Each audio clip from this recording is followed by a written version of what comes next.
Hello guys, प्रेमावी sociology paint में आपका स्वागत है। समाजशास्त्र विषय की जानकारी के लिए हम अपनी क्लास को आगे बढ़ाते हैं। आज आपके लिए बहुत ही महत्वपूर्ण टॉपिक लेकर आए हैं, अगस्ट काउंट। आज हम अगस्ट काउंट के विषय में जानेंगे।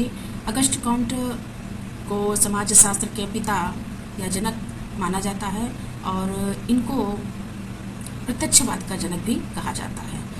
समाजशास्त्र शब्द का सर्वप्रथम प्रयोग इनके द्वारा किया गया। तो आज हम अगस्ट काउंट के विषय में जानेंगे।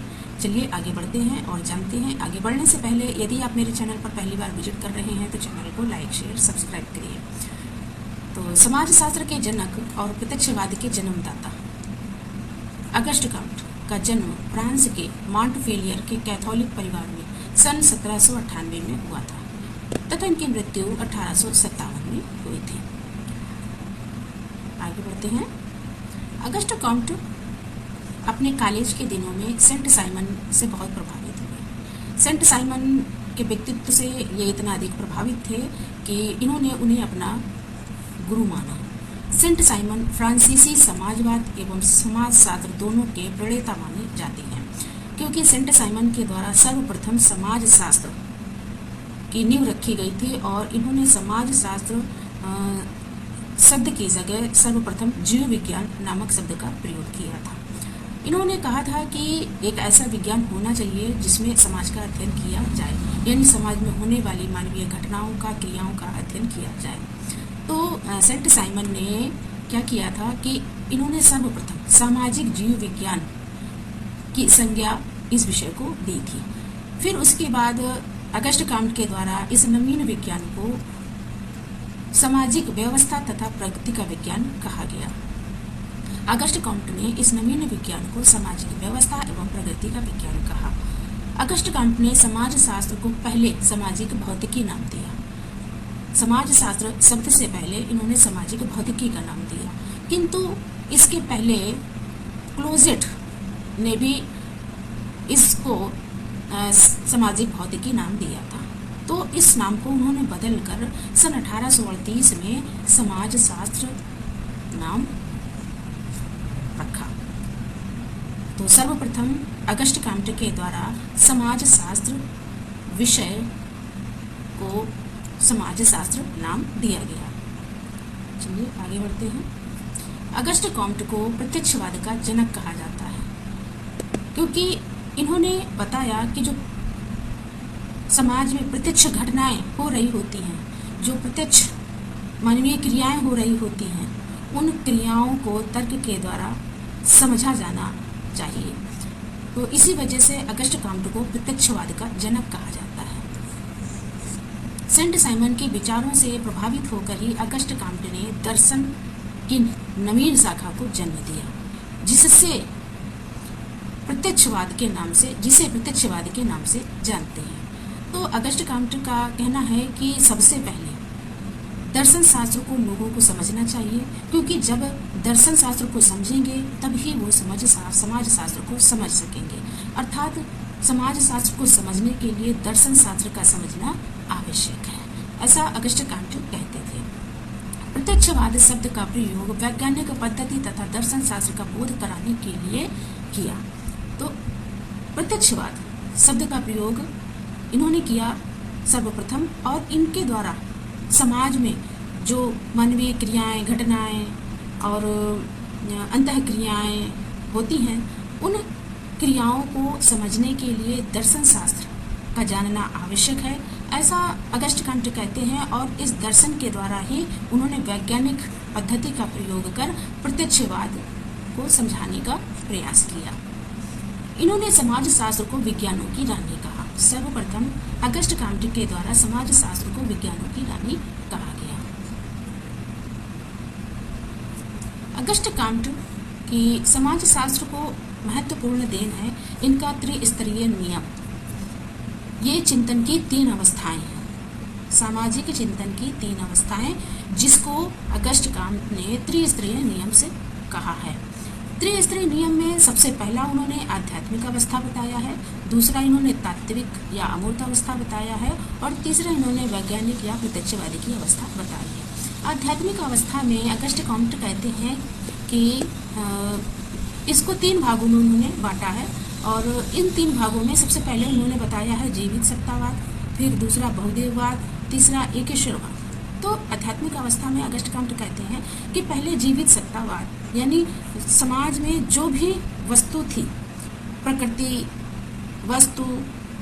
प्रकृति में जो कुछ भी था, वस्तु, व्यक्ति या कुछ भी, उसे ही वो ईश्वर का रूप मानते थे कि इनमें ईश्वर है। यानी इस पृथ्वी में जो कुछ भी था, पृथ्वी में घास फूस, पेड़ पौधे, जीव जंतु, वस्तु, नदी, पहाड़, ये सब को लोगों का मानना था। यानी समाज में जो स्थिति थी उस समय की, प्राचीन समय की उस समय स्थिति थी कि हर चीज में, हर वस्तु में ईश्वर को मानते थे कि प्रत्येक वस्तु में ईश्वर है। फिर उसके बाद धीरे धीरे जब समाज में परिवर्तन हुआ तो बहुदेववाद आया, यानी जिससे लोगों की आवश्यकताएं पूर्ण होने लगी, लोगों के रोग ठीक होने लगे, लोगों को जिस पर आस्था होने लगी उसमें बहुत सारे देवी देवता आ गए। वे देवी देवताओं में पेड़ पौधे, वस्तु, पहाड़, नदी। फिर जब सामाजिक परिवर्तन हुआ तब लोगों में परिवर्तन हुआ और विकास हुआ, मानसिक विकास हुआ, विचारों में परिवर्तन आए। फिर उसके बाद एकेश्वरवाद को महत्व देने लगे कि इस समाज को बनाने वाला कोई नहीं, सिर्फ एक ईश्वर है और उस एक ईश्वर के द्वारा ही इस समाज का संचालन किया जा रहा है, अर्थात एक ही ईश्वर है और उस ईश्वर के द्वारा हम सब रचित हैं। फिर उसके बाद दूसरा बताया इन्होंने तात्विक या अमूर्तावस्था। इसमें उन्होंने बताया है कि लोगों का अमूर्त शक्तियों में विश्वास होने लगा। अमूर्त शक्तियाँ, जैसे अमूर्त शक्तियाँ होती थी, कभी कोई मौसमी आपदा आ जाती थी या कोई चमत्कारिक घटना हो जाती थी और जिस विषय पे, जिस पर अपना लोग तर्क नहीं लगा पाते थे और उस तर्क के उस घटना के पीछे क्या कारण है, क्या कारण नहीं है, उसको नहीं जान पाते थे, तो ये अमूर्त शक्तियों पर विश्वास करने लगे थे। फिर धीरे धीरे स्थितियाँ बदलती गई और परिवर्तन समाज में आए, लोगों का बौद्धिक विकास हुआ। फिर ये विज्ञान की ओर आगे बढ़े और विज्ञान को महत्व देने लगे। फिर इन्होंने बताया वैज्ञानिक या प्रत्यक्षवाद की अवस्था।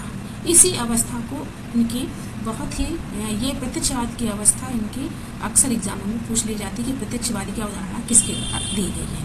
तो प्रत्यक्षवाद ही वैज्ञानिक पद्धति है, यानी समाज में जो भी क्रिया होती है, जो भी घटना होती है, उसके पीछे वैज्ञानिक विश्लेषण, परीक्षण करके उसके विषय में जाना और समझा जाता है, उसे ही प्रत्यक्षवाद कहा जाता है या वैज्ञानिक पद्धति माना जाता है। अर्थात किसी भी तर्क या घटना के पीछे का कारण जानने के लिए अपने तर्क को इस्तेमाल करना, अपने तर्क के द्वारा उसका कारण जानना, यानी वैज्ञानिक विश्लेषण और परीक्षण को महत्व दिया जाने लगा। इस प्रकार अगस्ट कॉम्टे ने चिंतन की 3 अवस्थाएं बताई: आध्यात्मिक अवस्था, तात्विक या अमूर्त अवस्था, वैज्ञानिक या प्रत्यक्षवाद की अवस्था। उसके बाद इन्होंने विज्ञानों का वर्गीकरण किया और समाज शास्त्र को भी एक स्थान प्राप्त हुआ। विज्ञानों के संस्करण में उन्होंने सबसे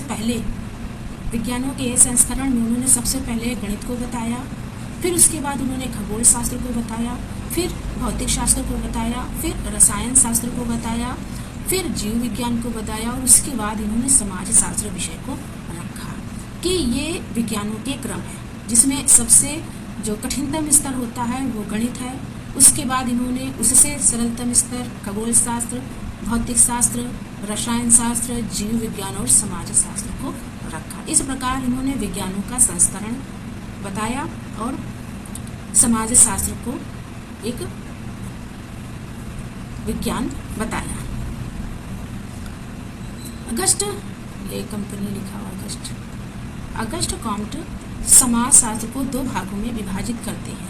सबसे पहले इन्होंने बताया कि सामाजिक स्थितिकी और दूसरा इन्होंने सामाजिक गतिकी।